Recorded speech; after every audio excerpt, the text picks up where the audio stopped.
This is the year 100 Anno Domini, and Rome is at the peak of its power.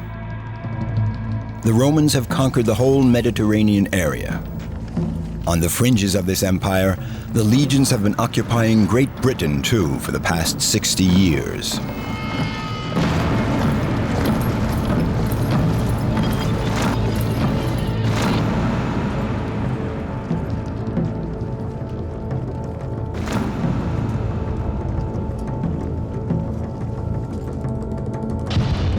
Pax Romana, Roman peace rules everywhere.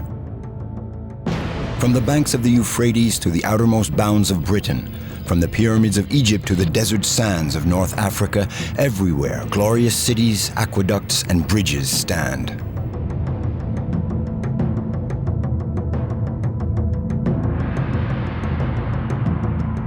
Yet this Roman peace has only 60 years left to exist. An empire that seemed bound to last 1,000 years is only an idol with feet of clay. The legions believed to be invincible will soon be swept away by barbarian hordes. How can such a breakdown be explained?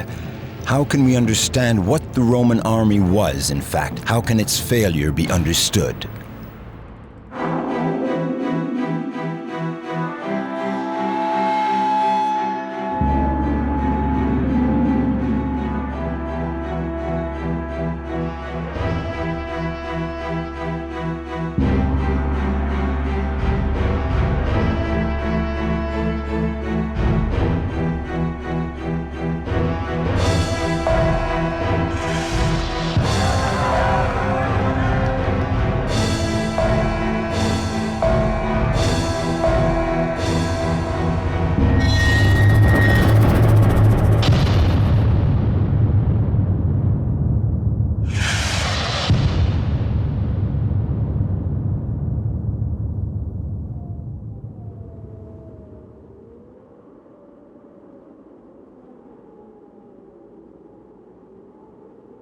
On the border between Scotland and England, archaeologists found the location of a wooden fort.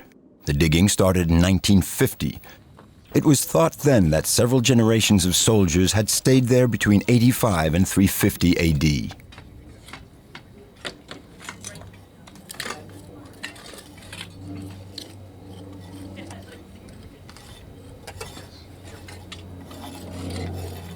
A thick layer of peat had swallowed up its vestiges. In such a dense magma, totally devoid of oxygen, organic matter suffers less from the onslaught of corrosion. For the past 40 years, a specialist of the Roman army, Dr. Robert Burley, has been going back in time by excavating stratum after stratum the site of Vindolanda's fort.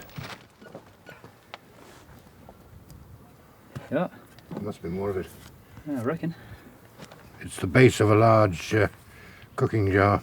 Or actually not a cooking jar, it's a storage vessel of some kind. Hasn't been exposed to fire. In other words, he's got another 30 or 40 pieces to find.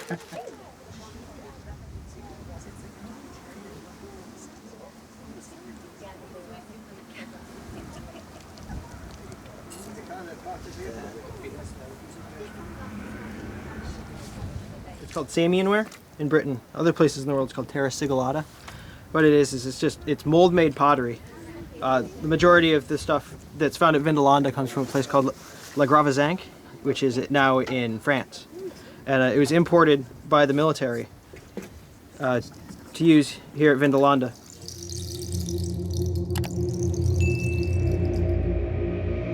Did the soldiers sent to these borders settle down to a peaceful garrison life?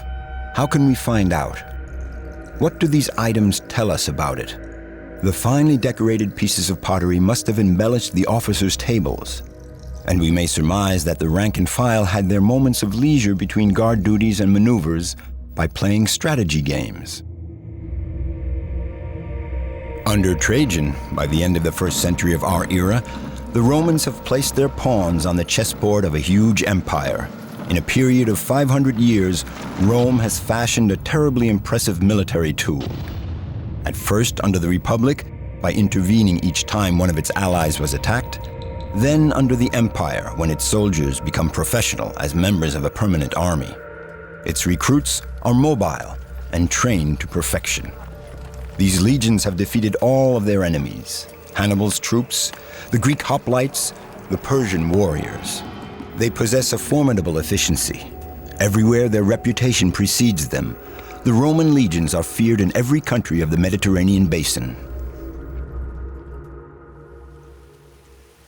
The legion is first of all the main tool of conquest. Since its foundation in 476 before Christ, the city of Rome has never stopped adding to its power. Ruled by kings at first, it soon becomes a republic. By the mid-3rd century before our era, the Italian peninsula has been conquered. Another venture is starting out of its boundaries. The Iberian Peninsula is soon won too, before Julius Caesar subjugates all the Gauls tribes, though having to lead a hard-going campaign. In the north, the legions move on to Germania. They conquer Noricum, Dalmatia, advance in Greece, and reach the borders of the Near East, in Palestine and Syria. During the same period, after having crushed Carthage, Rome seizes all North Africa. 500 years after the foundation of their city, the Romans dominate the whole Mediterranean basin. Rome's legions land in Great Britain in the year 44 of our era. The Emperor Trajan will annex the latest conquests, Arabia, Mesopotamia, and Cappadocia in the year 105 of our era. 1 year later, Dacia. But what do we know about the legionaries' way of life during those campaigns? In the year 100, Trajan has a 40-meter-high column erected in Rome, topping what was meant to be his tomb. A 120-meter-long bas-relief depicts the emperor's campaign in Dacia, the present Romania.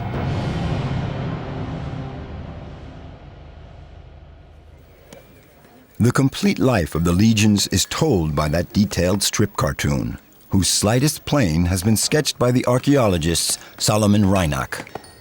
The bas-relief shows the legionaries in every detail: helmets, armors, equipment. It recounts the battles and sieges of towns, but above all, the advanced methods of the marching armies and means of construction of the entrenchments. It's all there. Only speech is lacking to those men frozen in stone. Hi guys. Where can we put our buckets down? Vindolanda's archaeologists have extricated from the peat the evidence of the power of Rome's legions. In this case, this particular ox head has been mounted on a pole and used for target practice. And so you can see the holes in the actual skull of the animal here. And it was dead when it was used, because you can see the holes are very regular. The head hasn't been thrashing about at all, so it hasn't been cruel in that respect. But these holes here are from ballista bolts and this sort of thing, which have actually pierced the outer skull.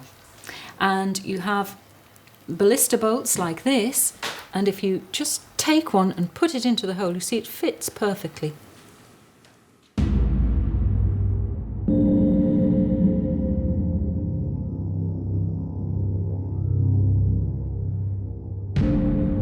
The fort's storehouses contained the cavalry's spears, the heads of the infantry's pilums forged by the soldiers themselves, the projectiles for the catapults, and the stones used by sling shooters. The complete gear of an army transformed by General Marius into a corps of professional soldiers in the 1st century BC. Very well organized, well provisioned in terms of its equipment, taken care of, and so very, very good attention to detail for the soldiers. And that, of course, makes the soldier feel that they're part of a well-organized, well-trained, well-equipped group of people. Then you're going to get a more confident type of soldier, better able to do his job.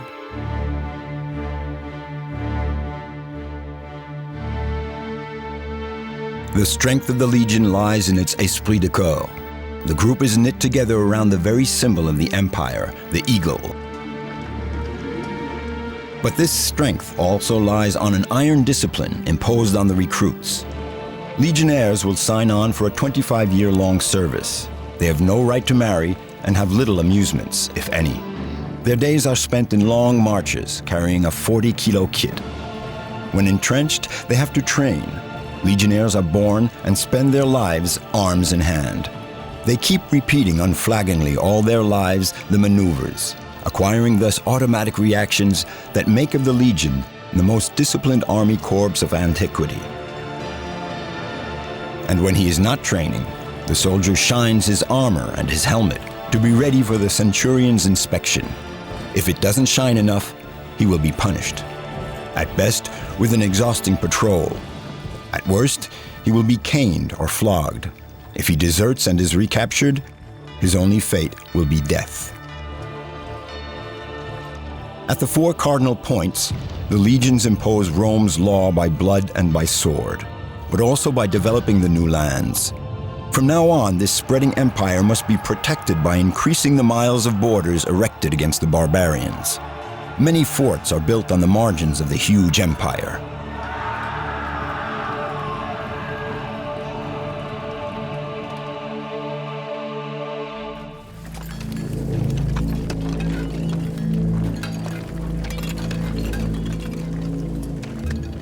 Under Trajan, the legions settle in temporary camps. In Britannia, modern Great Britain, they have to face fearsome warriors, the Picts. At Vindolanda, the Barden Mill Hills, natural border between Scotland and England, overhang the northern moors. That is where the conquest has come to a stop. And it is here, in the early 1st century of our era, under the reigns of Trajan and Hadrian, that part of the empire's future has been at stake. How did the legions fail, then? Excavations at Vindolanda's fort have made it possible to find the master clues that clear up this mystery. In the springtime 1973, Vindolanda's archaeologists discover some wood tablets that appeared to be an exchange of mail, but their inscriptions seemed to be at first illegible.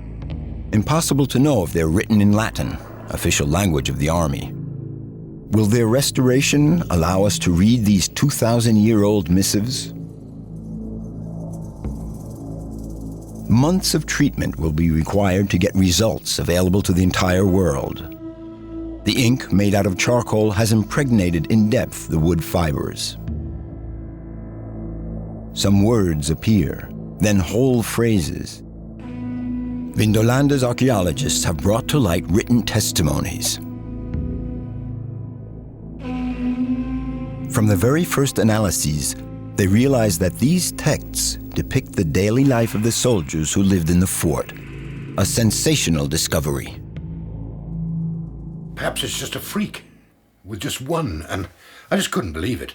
But then, of course, over the next few days, we got a lot more of these things, and we suddenly realized we had a totally different kind of information about the past. Here were people actually telling us what they were doing. Well, you know, that's impossible normally in archaeology. Between 1973 and the present day, over 1,000 tablets have been discovered. They were all found by the archaeologists in the same spot, in a ditch at the bottom of the ramparts. For them, this is a first enigma. How did they land there? The tablets are made of oak. Their size is that of a postcard. On the back, the Latin text. On the first side, the addressee's address. But the writing is incomplete, and the wood seems to have been eaten into by fire. Yet another enigma. Was the fort attacked? Were its records burned? It will take months to decipher the texts. The epigraphists hope to find in them accounts of daily life. But from the start, they notice that the authors have signed their letters. One name appears very often: Flavio Serialis. What information on the Roman army will this discovery reveal? Have the legionnaires dated their messages? It will take many months to translate these documents.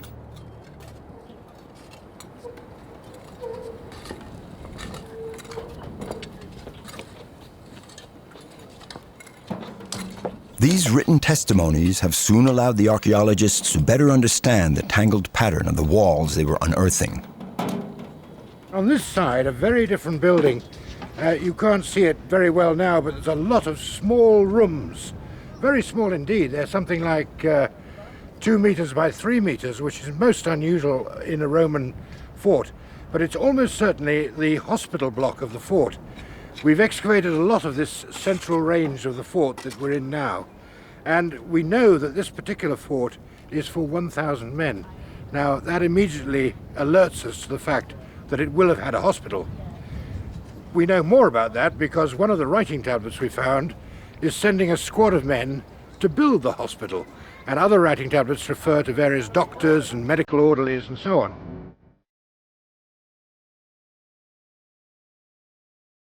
The first conclusions of the epigraphists are clear enough. Those tablets were written between the years 85 and 105 of our era. Their written commands, rough drafts of administrative reports, complaints lodged by merchants bothered by the troops. But some draw the specialists' attention. They report exceptional occurrences in the Roman army, cases of mass desertion. How can this phenomenon be explained in an army with such a severe discipline? Archaeologists have started looking for more tablets to understand what happened at Vindolanda's fort in the 1st century of our era. Thanks to these mails, they've been able to partly recount the existence of a man, Flavio Serialis. Flavio Serialis was a tribune and senior commanding officer at the camp of Vindolanda. He wrote to the province's governor, to some of his own officers, and received back as many answers. Tribune Serialis commanded 480 men, who were the soldiers of the 9th Batavian Cohort, an auxiliary unit originating from the Netherlands. Vindolanda's garrison was composed of infantry and cavalry units recruited at the mouth of the river Rhine. It was an auxiliary unit whose soldiers would become Roman citizens after their 25 years of service.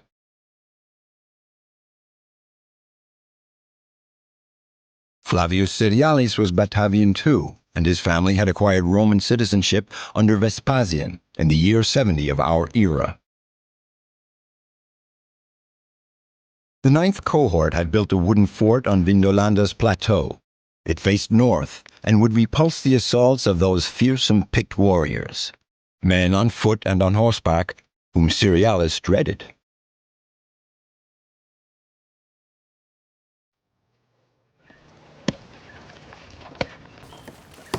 When they reached the northern border, the men of the 9th cohort took over from the previous garrison on the plateau. As the fine legionnaires they were, they razed the old fortification to build their own, sturdier and better adapted to their needs. The force of Rome was that these military men were not only warriors, they were also earthworkers, lumberjacks, builders, and engineers.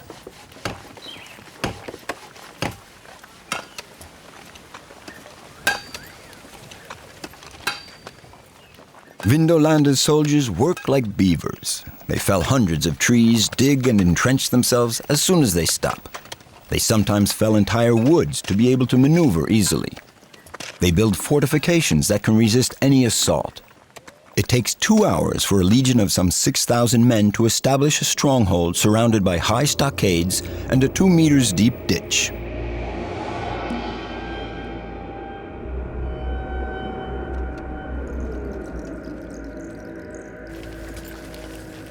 At Vindolanda, Flavio Serialis' detachment has built a fort without knowing whether they'll be remaining there for long.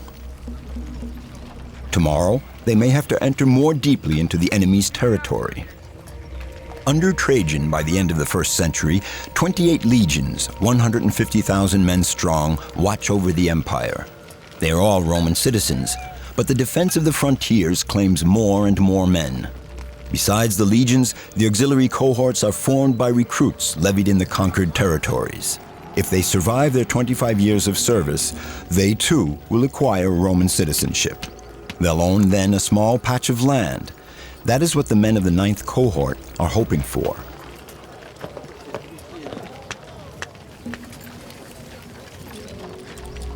For For them, Vindolanda's plateau is at the world's end.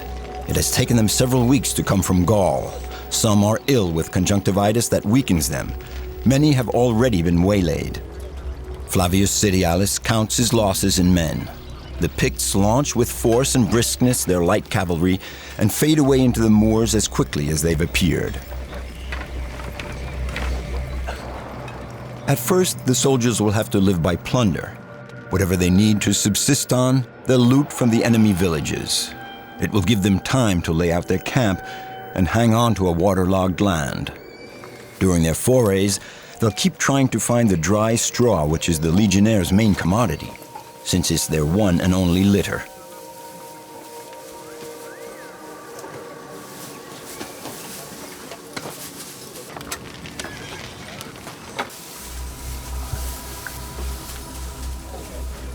Was it such a harsh life that urged some men to desert? Or were there other reasons to do so? Vindolanda's archaeologists hope to find the answer to it during their excavations.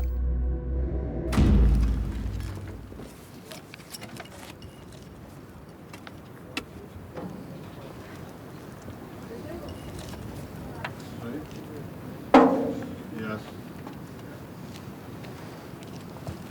Yeah.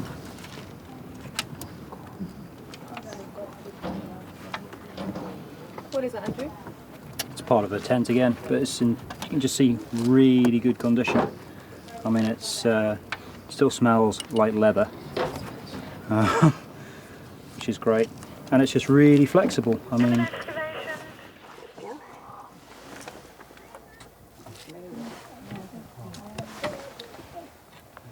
That's one piece.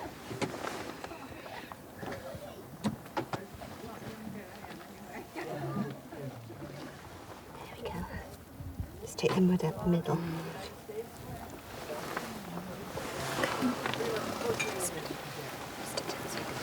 I put my hands underneath it and can you just take that big piece out of the centre?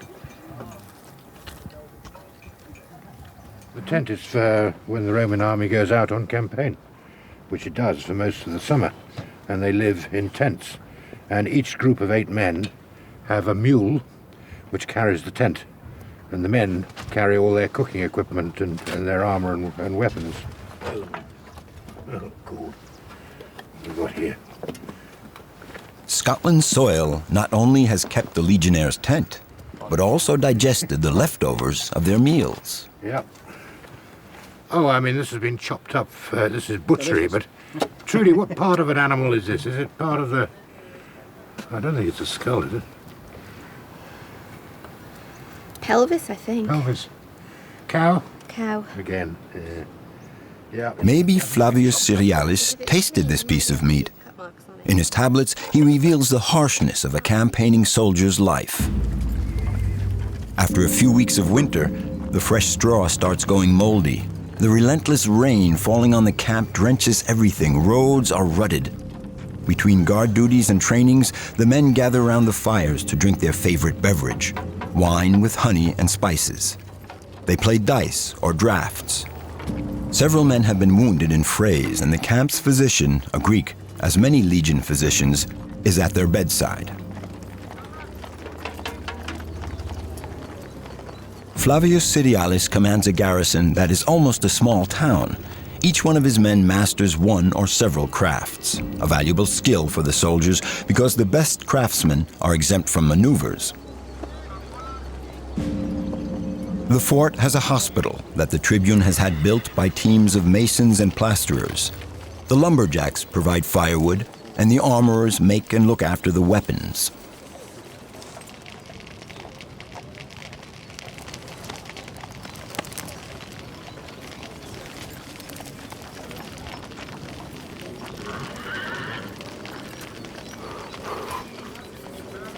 The men wait for finer weather to levy taxation in the surrounding areas or trade with the neighboring villages. To make a living, the garrison must sell its own production of wares. Bricks and tiles stamped with the Roman legion's eagle, wrought iron objects, but also pieces of jewelry. Some camps even have pottery workshops. The cohort also includes a cobbler's shop. The cobbler commands respect, since he makes and repairs the leather sandals the soldiers cannot do without. Those sturdy sandals are easily recognizable by their soles, reinforced by several rows of nails.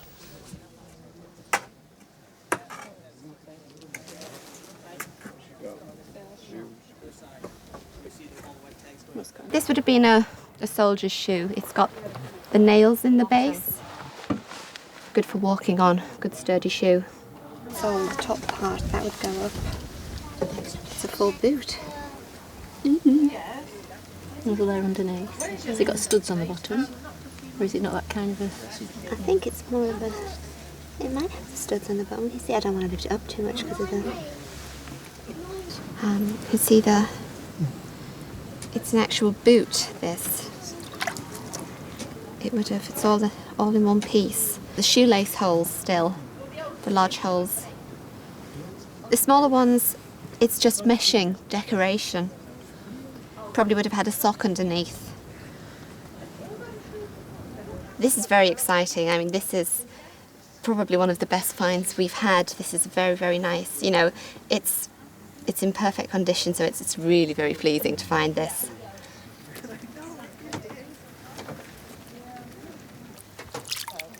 Sometime later, the archaeologists discover a woman's shoe in the fort's enclosure, an exceptional find. What is it doing among military gear? Yeah, that is really, really nice. That was the one that was upside down, the bottom one. A little bit of water in the bag, and then that's a very, very fine lady's. Again, lady's shoe. Oh, it's Lady's shoe. In a barrack.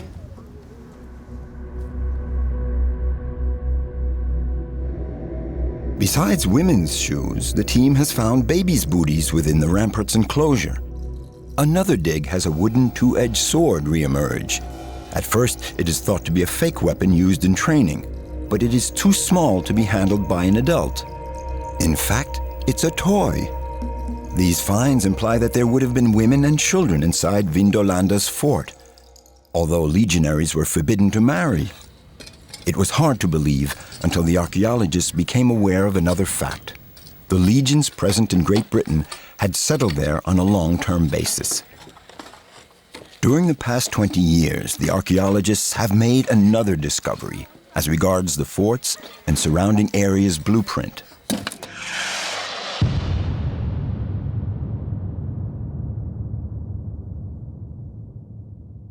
As they dug their trenches, they unearthed a series of entangled structures where wood and stone are superposed over a period of various years and according to a different diagram. There hadn't been on Vindolanda's plateau a single fort, as presumed for a long time, but a series of different buildings.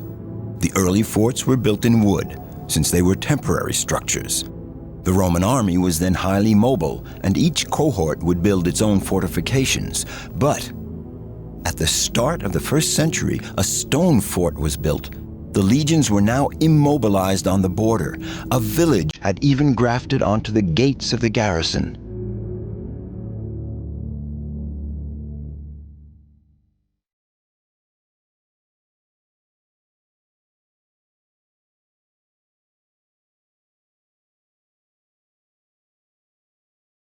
The stone fort had lured the local populations who had gained certain economic advantages from it. A village was born. The young men of the 9th cohort presumably met their young women who became their companions, in spite of the strict rules of the legions. The village accommodated traders, soldiers' families, and places of leisure, one of them being the very symbol of the Roman world, the bathhouse. This edifice, composed of 2 parallel vaulted large rooms and a half-moon-shaped swimming pool, was built by the edge of the village.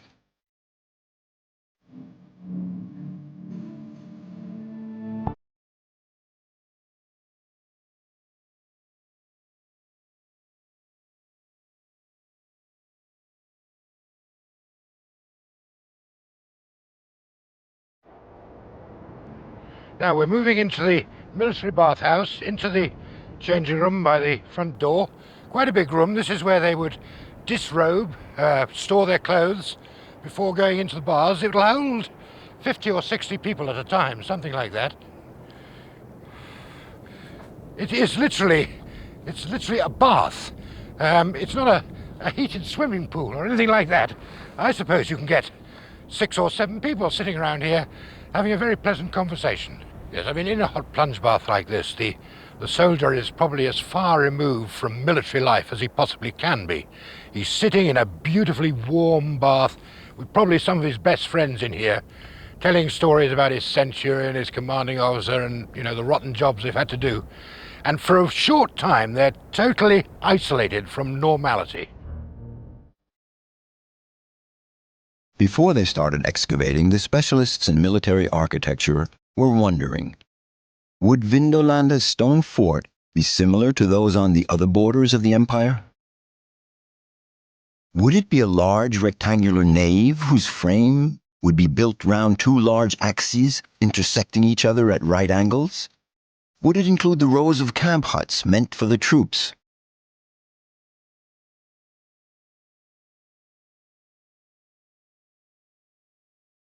Archaeologists surmised that military tradition would prevail and that they would find the praetorium, or headquarters, the core of which was composed of the chapel of the standards, a sanctuary consecrated to the imperial cult and to the safeguard of the garrison's treasury.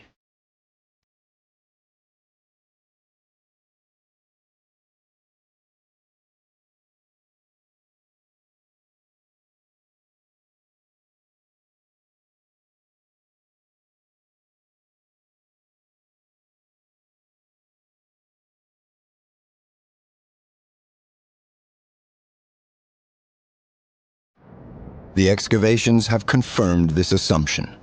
Vindolanda's fort is wholly similar to those of Germania's borders. This is the headquarters building, the major building inside the fort. Now, if you come down in here, you'll see on this right-hand side one of the many storerooms in the building where the principal military stores are kept. In this case, it would be the weapons, spare weapons, the cavalry lances, the spears, swords, daggers, but also the clothing. The Roman army uses a vast amount of clothing. And then this is the most important range at the back. This is the major office block. Here, the central room is known as the Chapel of the Standards. In this room, the central sacellum or Chapel of the Standards, first of all, the statue of the emperor, probably right in the middle here. You can see a bit of a groove cut there. One imagines the statue would be here.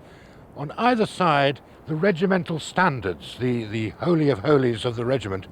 Behind, the sunken strong room where the pay and savings would be kept. So this is the heart of the fort, the most important part of all. And for some reason, they always have the building facing the direction of problems. And in this case, the building is facing north.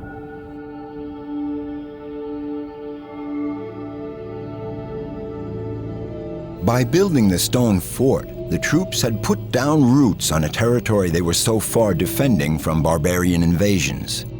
Dr. Burley surmised that the soldiers had quietened down as they built up long-term relationships with the natives. Again, the tablets have confirmed this surmise. Flavio Serialis himself hadn't come alone to these distant lands. His wife and son came with him. Many other officers had done the same, as is shown by the tablets itemized under the inventory numbers 291 and 292. They are private letters between Serialis' wife, Lepidina, and the wife of a camp prefect, Claudia Severa. Greetings from Claudia Severa to her dear Lepidina. Dear sister, I do wish you to be able to come on the 3rd day of the Ides of September to our home for my birthday. By your presence, that day will be even more pleasant to me if you ever come. Say hello from me to your dear Serialis. My own alias and my little boy say hello to you. I'm counting on you, my sister. Do farewell, my dear soul. And Lepidina answers, Dear Claudia, as I promised, I've asked Serialis his permission to come and see you, and he's answered me that he already knew about it and that we would go together and visit you. You will receive another letter telling you how and when we shall be coming to encounter you. Embrace your alias for me, you distant sister so dear to my soul. No text can bear witness better than Vindolanda's tablets to the changes in mores of the Roman army. The recruits of the auxiliary troops have held up to ridicule an essential rule of the legion. They've started a family on the scene of their garrison. No wonder so many men deserted. You can well imagine that one or two of the soldiers did not want to go there. They may have formed, for example, attachments to local girls. The thought of having to move to Dacia, too much for them, and the only way out, since they'd signed on for 25 years, was to escape. Go and hide in the hills for a few weeks and hope that the regiment disappears and you can be all right after that.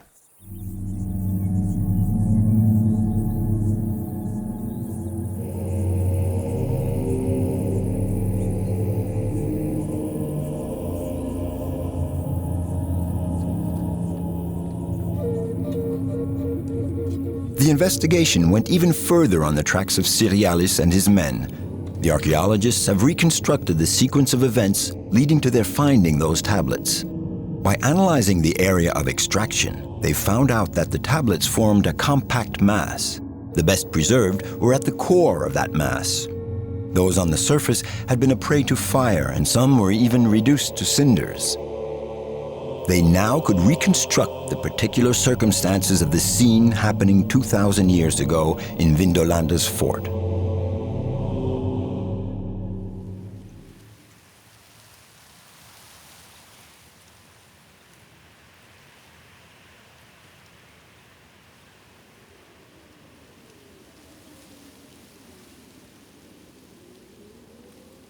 After many a year of quartering, the 9th Batavian cohort is to be sent to the Danube. Before leaving, Flavio Serialis hastily has the archives burned.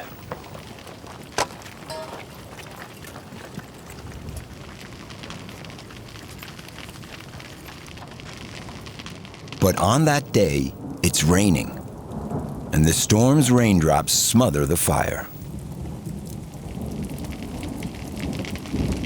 When he drops the camp's archives into the pyre, does Serialis know what's in abeyance for him? Lucky are those of his men who have decided to desert.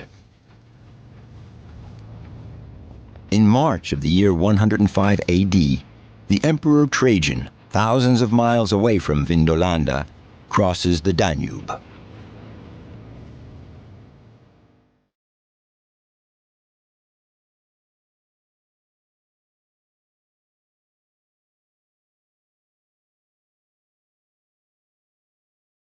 Before starting a great expedition towards the east and Mesopotamia, Trajan invades Dacia, the present-day Romania.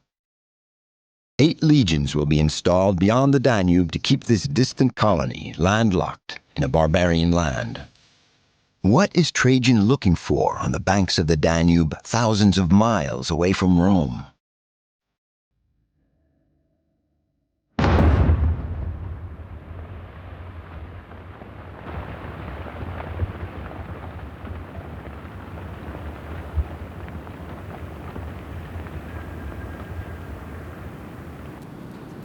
Iată, de aici încep galeriile romane.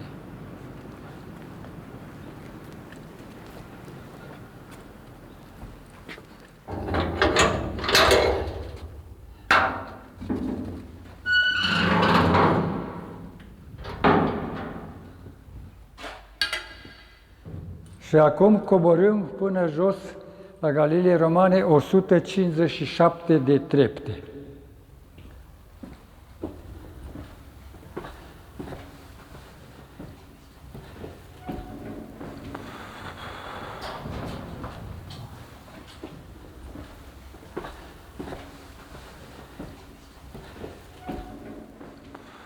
Da, pentru că romanii, de fapt, au, pe lângă Modul de săpare aveau și această calitate de estetică, ca să spunem așa, și bineînțeles rezultă aceste forme pentru că ele sunt lucrate cu daltă și cu ciocan.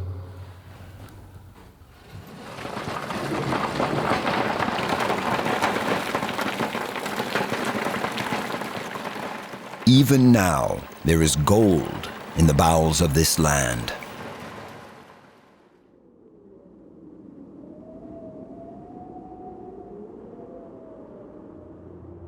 The campaigns led by the 9th cohort in Dacia will be harsh and cruel. This is the war depicted by the Trajan column, and it doesn't miss out the most sordid details. The legions have to face the Sarmatian horsemen, who charge the foot soldiers as an iron wave. Wholly breastplated, these men and their horses are but one single engine. Yet their waves break against monolithic legions. The armies of Rome move on and crush everything on their way. The battles are many and bloody. Neither belligerent party will take any prisoners.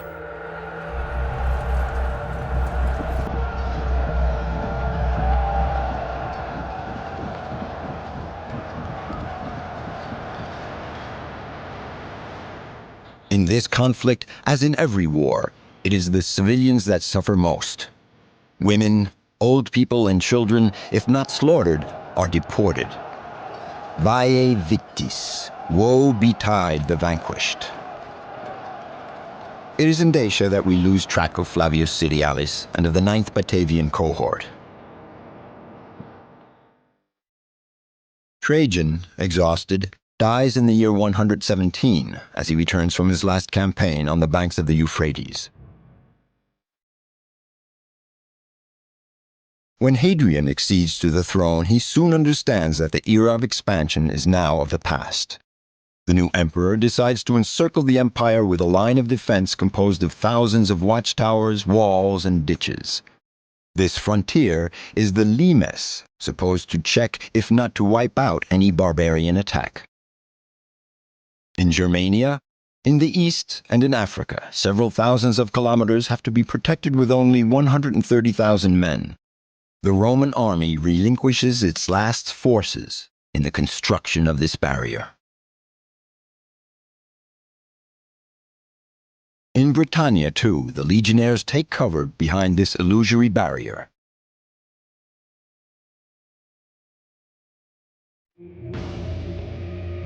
A 6-meter-high wall, 2 to 3 meters wide, 130 kilometers long, bars the north of the island. A very deep ditch runs along the structure. A road parallels it from fort to fort. Vindolanda is at the center of this defense system, and Hadrian himself goes to supervise it. Started in 122, the works are finished 5 years later. Many units take part in the construction of these gigantic defense works. Every kilometer and a half, a small stronghold shelters a handful of infantrymen and a few cavalrymen.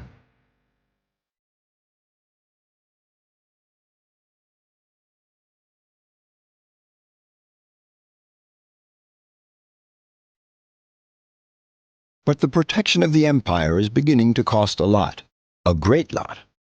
Rome's legions are beginning to grow weaker, as proved by a recent discovery. 100 kilometers north of Hadrian's wall, the digging of several Pict villages have unearthed monetary treasures. Thousands of Roman coins in the very heart of an enemy land. What were these coins doing there? Scottish archaeologists soon realized why, as the curator of the National Museum of Scotland tells us. This is a hoard of almost 2,000 Roman coins. The coins are found in this pot. Well, the coins in this pot were found beyond the Roman frontier in native territory, and we think they were a gift or a bribe to a powerful local chieftain or group. The Romans at this time were using a dual policy of both military power and diplomacy, and when the army wasn't enough, the bribery would help.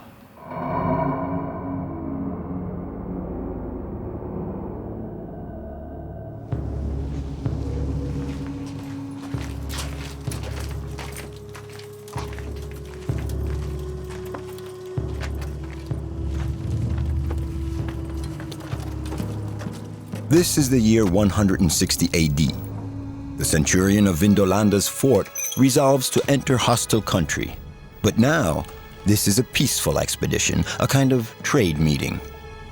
For months now, his strength has been reduced to a handful of men. Those of his soldiers who have not deserted have been sent to the Germanic border, where war has been resumed. Pax Romana is in a sorry state. At its peak, the empire already is under a deferred sentence. Some 30 legions hardly manage to preserve the integrity of its borders.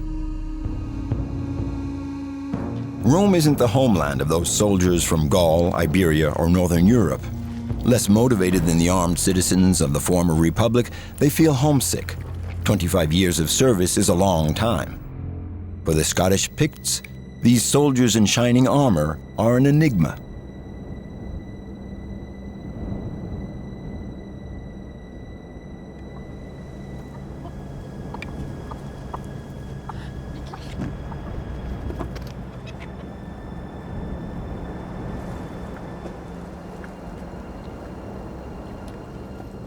The keeping of these troops on the border has another effect. People meet more and more often, making way for a form of interbreeding. The Picts still live in the Iron Age and have much to learn from these men come from the East. They also have much to teach them. A new world is about to be born.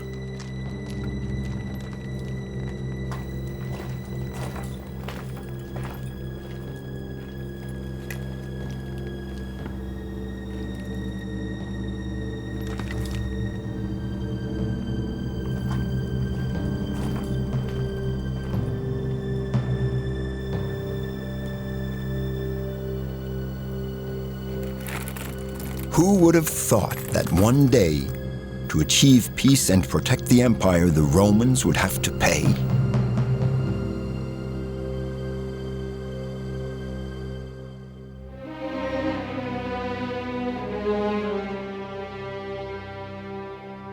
Are the Romans deceived?